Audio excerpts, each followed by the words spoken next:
Allows you to use your imagination a little bit and fill in the blanks. So if an image has backstory, then people are captivated.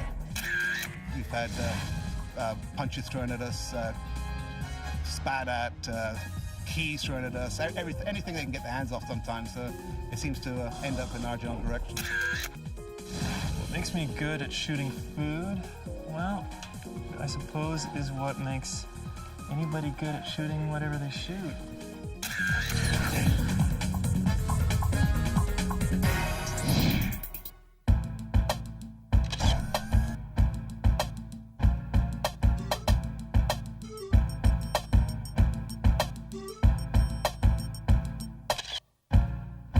My photography is predominantly people and artists and musicians.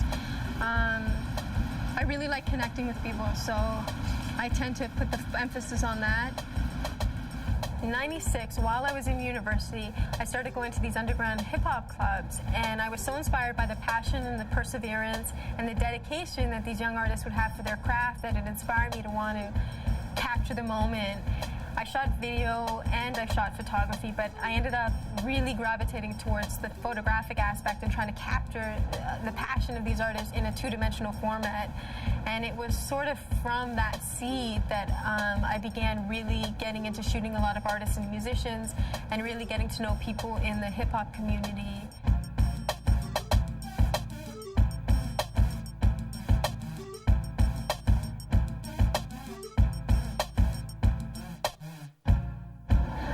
Clients come to me because I make the experience very comfortable. The whole process is about vibing with somebody and trying to capture something that's real. And I'm very good with color, and I'm very good with capturing something honest and intimate. And I feel that even if somebody's in a bad mood, if they're in a good mood, I'm always able to pull something out of them that feels like it's more than a portrait, like there's a backstory to it. And people tend to like that, especially artists and musicians like the fact that it's not just a pretty picture, it's a picture that tells a story.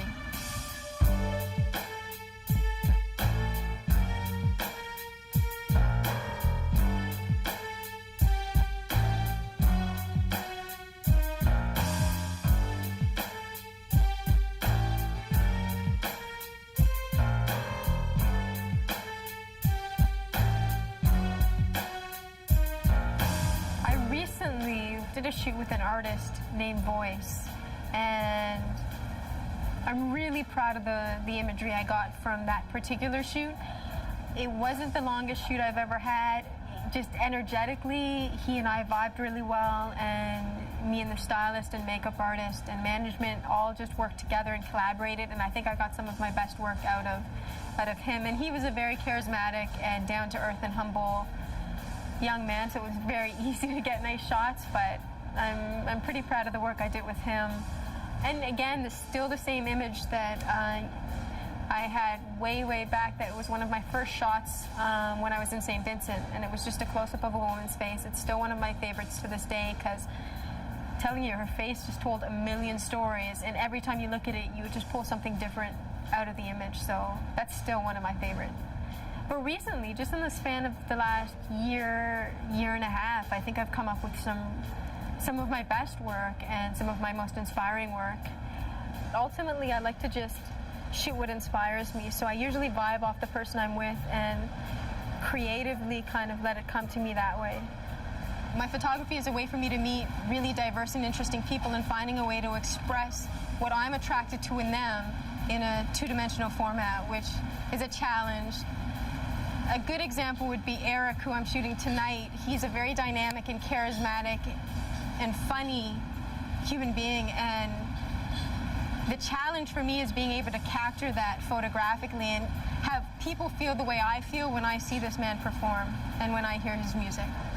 I saw him perform last August, and I was moved by his performance so much that I actually called a few people in New York and tracked him down and went to New York and shot him along with Stuart Matthewman and some indie groups, Heavy and Ivana Santilli. And so I went down to New York and did a whole roster of artists and musicians and stuff from New York that I really was inspired by and moved by.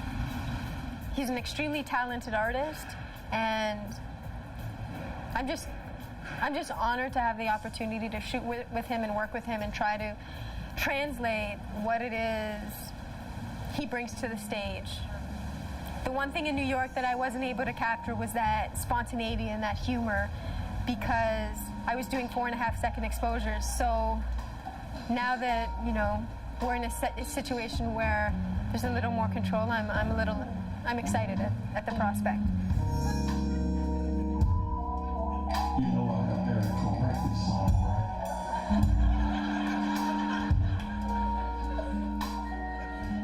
Because I started off shooting music, it's something that kind of comes naturally to me. In terms of a challenge, I guess it would be just making sure that you're interpreting what the artist wants and what they're telling you they want and what they actually want, and making sure that it actually translates or corresponds with the type of music that they're putting out. So sometimes people will tell you they want one thing, then you'll listen to their album and you'll realize, no, visually or from a marketing standpoint, they might want to consider another direction. In those kind of instances, I usually shoot what they want, and then I'll ask them, I'll take a moment and interpret it the way that I feel it should be interpreted so that they have both options. 9 times out of 10, they go with the image that I wanted to shoot intuitively in the beginning.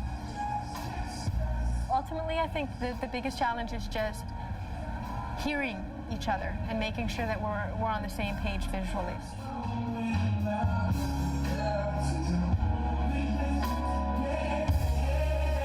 I love being in the moment and just working and being spontaneous. And I actually love the process of taking photos and connecting with people and just working off the energy of the moment.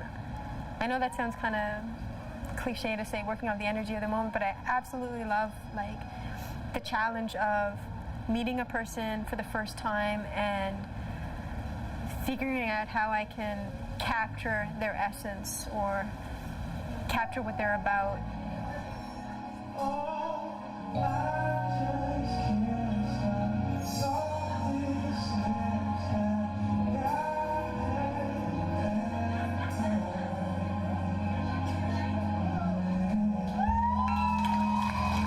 My goal eventually would be to use my photography to build awareness about issues that concern me, like poverty or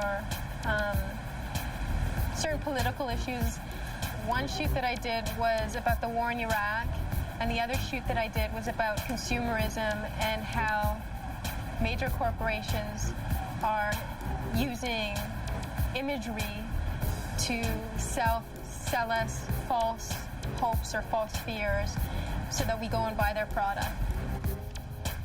One of my goals is to teach children in impoverished communities how to do photography and hopefully inspire them to be creative and show them other outlets for their creativity, and eventually use their imagery to help them raise money for their communities. Right now, I use photography as a means to express myself and to capture different personalities in a way that does justice to the people that I'm shooting, so in a way that's honest and that's respectful. And ultimately, I think I just want to have integrity in everything that I do. And I want that to transmit with my photography.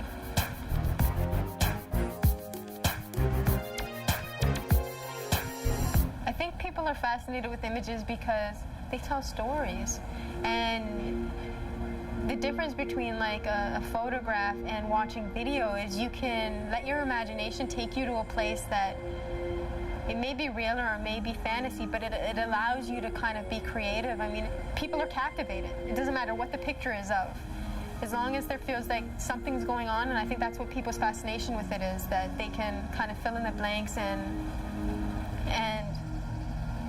come up with their own interpretations.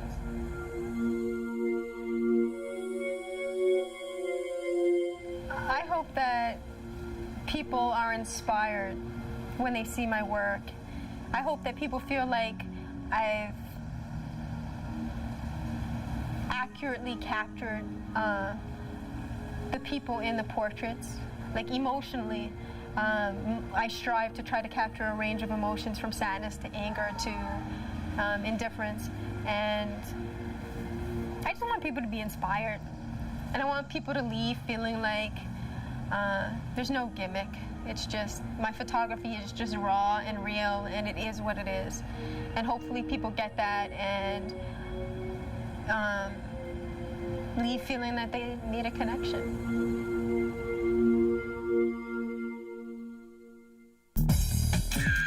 If I can do a story where it has an impact on somebody's life and makes their life a little bit better, then I come off the winner as far as I'm concerned.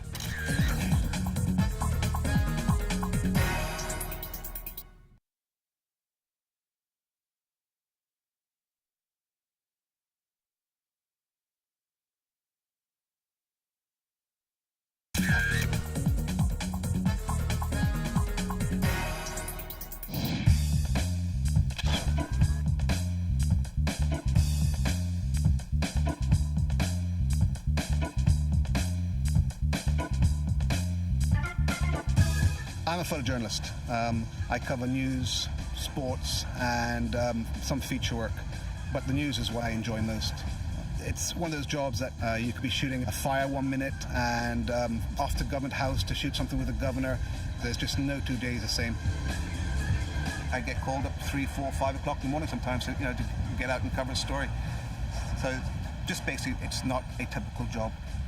That's why I love it. Because Bermuda is small, it's 21 square mile with about 65,000 people, not a lot happens. You'll have days where we have bank robberies or gang-related incidences, and then you might go for 2 or 3 days with just really a dry period. And those are days that we actually have to go out and find a news picture, and that's quite challenging in its own right.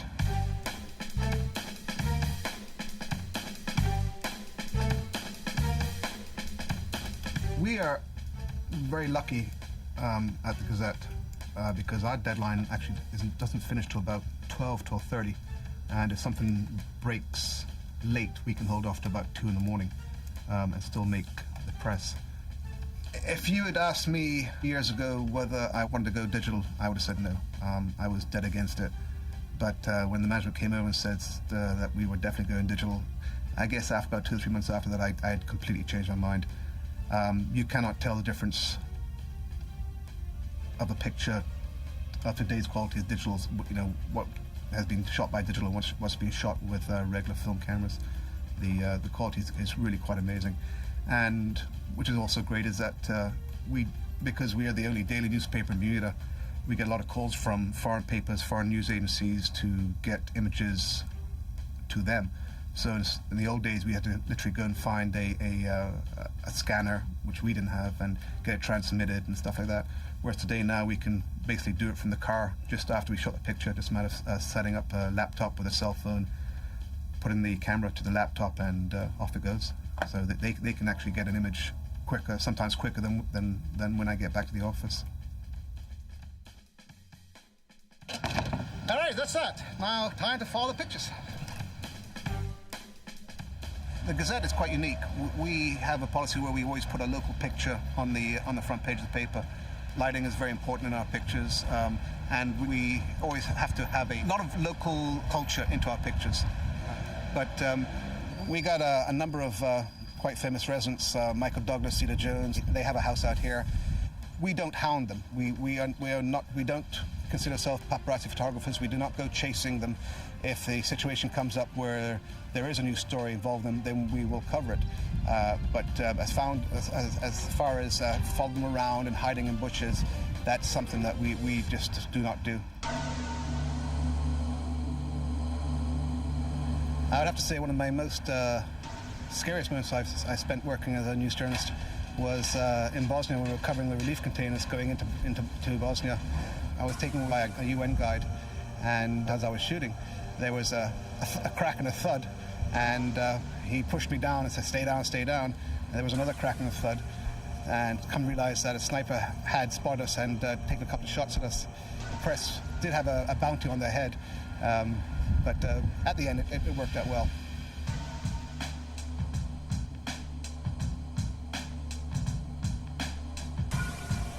Just after the September 11th, we went to New York with a family who had lost their son in the World Trade Center, and to cover the reaction of the family when they first saw the devastation of the collapse of the towers was a challenge. You didn't want to intrude, you didn't want to feel insensitive, but I was there, I did have a job to do, and they appreciated it. But I had a hard time shooting these pictures. It really had an amazing effect on me. Of course, just after the anthrax scares that happened in the States, Bermuda also went on high alert. There was a number of instances where envelopes appeared that had, of course, white substances on them. Again, that was something else that we had covered, which was also quite interesting.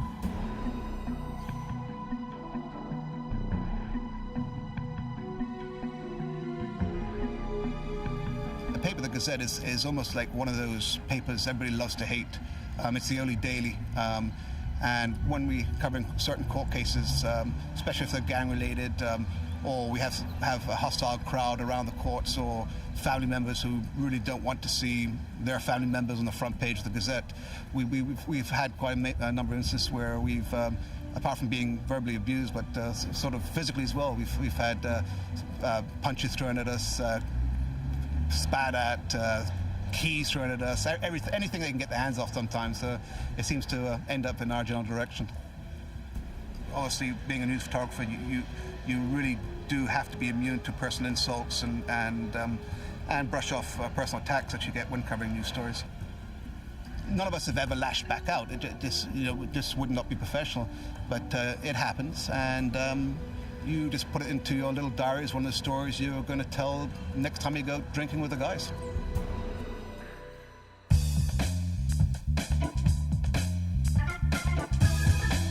I studied fashion photography, and I found it hard working with fashion models and makeup artists and art directors, and then I sort of dabbled a bit into photojournalism, and I felt that's where I enjoyed my work. And if I can do a story where it has an impact on somebody's life and makes their life a little bit better, then I come off the winner as far as I'm concerned.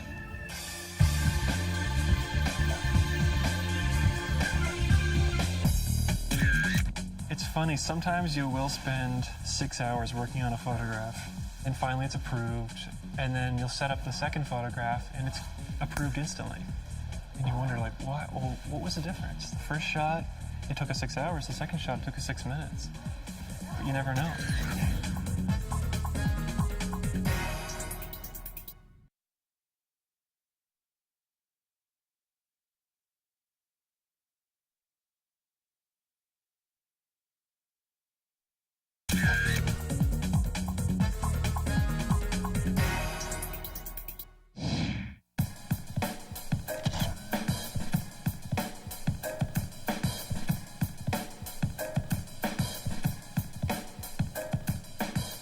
Let's try one in this little space here. That's good. Hover the spoon over the center of the pan a little bit more. I'm just gonna get you to wiggle it a little bit so we get a bit of blur, so it looks like it's exciting. I think of myself as being 16. If I had known that this is what I'd be doing today, I'd just be blown away, because I thought I'd be slaving away doing something I hated, and I'm not. I love it. I'm slaving away doing something I love, you know? Food is, it's fun, it's homey. I think people have a good time around food. Everyone likes to eat. Everybody likes to hang out in the kitchen. People need to look at this stuff and feel like they can actually do it. Otherwise, the recipe gets a little alienating. You just kind of look at it and go, well, that's awesome if I had a professional cooking team. But the trick is to make recipes that people can actually make. Even if they don't make them, they still feel like they can relate to it, which is, you know, which is good for obvious reasons. It used to be, I think, that the food thing was more artificial. It was never as artificial as people think, because the first thing people ask is, it's all fake, right? Usually we say, yeah, that's right, it is. But actually the real answer is that we don't want to wreck this great steak because we actually want to eat the thing. So sometimes we need to chuck the stuff in the pan, carefully of course, you know, with skill and all that, and wisdom. Years of experience. In years of experience, it ends up looking really great. But once in a while there'll be a little something you'll see like this broccoli guy where we're just looking right into the cut bit. And It's like a starfish. Yeah, just flip them a little bit for me, would you? Okay. That's good. That's great. Yeah. What makes me good at shooting food, I suppose, is what makes anybody good at shooting whatever they shoot. You need to be sensitive to the trends and the fashions and the styles, and hopefully you like them, and be able to work them into your own thing so you're not just repeating what you see out there. And so that when your clients come to you with their ideas and the challenges that are always built into the projects, you can roll with it and bring it what you want to contribute and hopefully build something interesting out of it, something better. And if we're going to make the food look really real and relaxed, the propping, the objects in the shot should look really real and relaxed as well. And sometimes on a piece of silverware, a little bit of tarnish is good. It gives it detail, it gives it patina. I mean, you don't want to make it look dingy, but a vintage feel can go a long way. It can be great. It's actually hot. No, that's all right. You know it's real when the pan's burning your hands. I've really enjoyed working on the books that I've done. What you're doing is you're taking a very, very large snapshot, and instead of capturing a story or a job in 1 or 2 images, you're capturing it maybe in 200 or 300 images. And that gives you quite a lot of responsibility and quite a lot of leeway to really stretch out and really capture a lot of interesting stuff. Because sometimes if you're featuring a chef or you're featuring a restaurant, maybe a picture of the staff out back having cigarettes is part of the story, because it really happens and it's interesting. Because I come from a journalism background and I feel like I'm still chasing the story in some way. Sometimes I look in magazines and I see stuff that I don't really like, but more often I'll look in magazines and see things that I really like. In a way it's sort of painful, but the best feeling that you can get when you look at a magazine is jealousy. You see it and go like, oh man, I wish I shot that. The world has changed when we're shooting digitally, or even if we're shooting with Polaroids, we can scan things or send the digital files by email or FTP to a client, approving shots during the shoot and looking at it and going, yeah, that's great, or can you change a little bit of this, or can you try a different version? It's interesting because they don't necessarily have to be right there in the room with you, but they're reacting to something that's still live on the set, it's still happening. So on shot number 2, I kind of was playing around and I moved the camera and got a different angle, an angle that I wasn't really asked to do. The only problem is that I hadn't done it on shot number 1. So the art director called me and said, hey, that angle looks great. Can you do it on shot number 1? So we're gonna redo shot number 1. This is why we don't throw anything out until the end of the day, because sometimes you have to rebuild something. I like to always keep in mind that the payoff that I want to have is to be able to get up in the morning and make my living in the arts, and that's all that's really important. And if that means my career has to take a different shape at some point and I have to change what I'm doing, then that's fine, and I'll shoot something different, because I just want to keep shooting.